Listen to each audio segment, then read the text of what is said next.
জমি মেরামত করা আজকের কাজ। জমিতে ধান লাগাতে হবে, সাথেই থাকেন, সব দেখতে পাবেন। আসসালামু আলাইকুম। আজকে আমরা এসেছি জমি মেরামত করতে, ভুঁইয়ে চলে এসেছি। এবার আমরা কাজ শুরু করব। প্রথমত কাজ চারিপাশের আলগুলা সুন্দরভাবে মজবুত করে বেঁধে নেব, যেহেতু এই ভুঁইয়ে প্রথমত আবাদ হবে ধানের, তাই চারপাশের আল মজবুত করে বেঁধে নেব আমরা। আল বাঁধানো কাজ শেষের দিকে, আর অল্প একটু করলে আল বাঁধানো কাজ শেষ হয়ে যাবে। এবার আমাদের আলের গলা মারতে হবে, তো আলের গলা মারা আমি শুরু করে দিয়েছি। চারপাশের আলের গলা মারতে হবে। এই জমিটা 21 কাঠা, তো 21 কাঠা জমির আলের গলা আমরা দুজনা মারছি, আমি আর আমার মামা। যেহেতু এই ভুঁয়ে ধান লাগাতে হবে, তো কোনো সাইড দিয়ে যেন পানি বেড়ায় না, সেইভাবে আমরা কাজ করছিলাম। খুবই মজবুত করে চারপাশের আলটা বেঁধে নিয়েছি। এবার আলের গলার বাঁধছি, তো কোনো জায়গায় ইঁদুরের গর্ত থাকলে ঠিকভাবে সুন্দর করে মেরে দিচ্ছি। প্রচণ্ড গরম পড়ছে, তাই খুব পানি পিপাসা লেগেছে। এই যে দেখেন মাঠের ভিতরে একটা গাছ, এই গাছের নিচে টিউবওয়েল আছে, মাছা আছে, তো পরিবেশটা খুবই সুন্দর। চলেন দেখাই আপনাদের। এই যে আমি চলে এসেছি টিউবওয়েলের কাছে।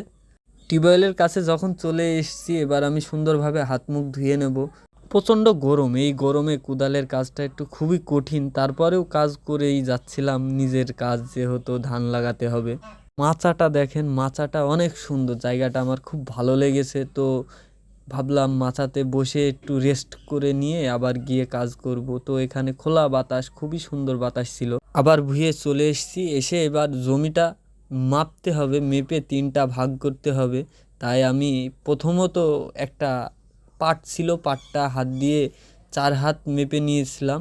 এবার আমি ভুঁই মাপা কাজ শুরু করে দিয়েছি। এই মাথায় থেকে ওই মাথা পর্যন্ত মাপতে হবে। পূব ও পশ্চিমের দিক মাপা হয়ে গেছে, তো এবার উত্তর দক্ষিণ আমাকে মাপতে হবে। তো আমি মাপা শুরু করে দিয়েছি। জমিটা একবারে হিসাব করে সুন্দরভাবে মাপা হয়ে গেছে। তো এবার আমি কিয়ারি টানা কাজ শুরু করে দিয়েছি।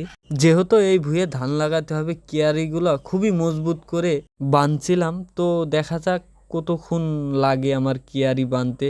আর প্রচণ্ড গরম, গরমে কাজ করতে গিয়ে খুবই ক্লান্ত হয়ে গেছিলাম।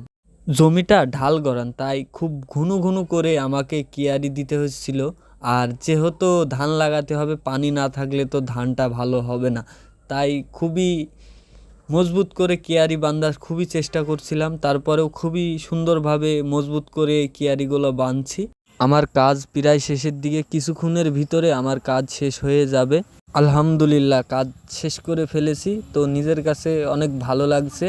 তো এখানে 8টা কিয়ারি হয়েছে, দেখতে পাচ্ছেন। তো ভিডিও এখানেই শেষ করছি। আল্লাহ হাফেজ।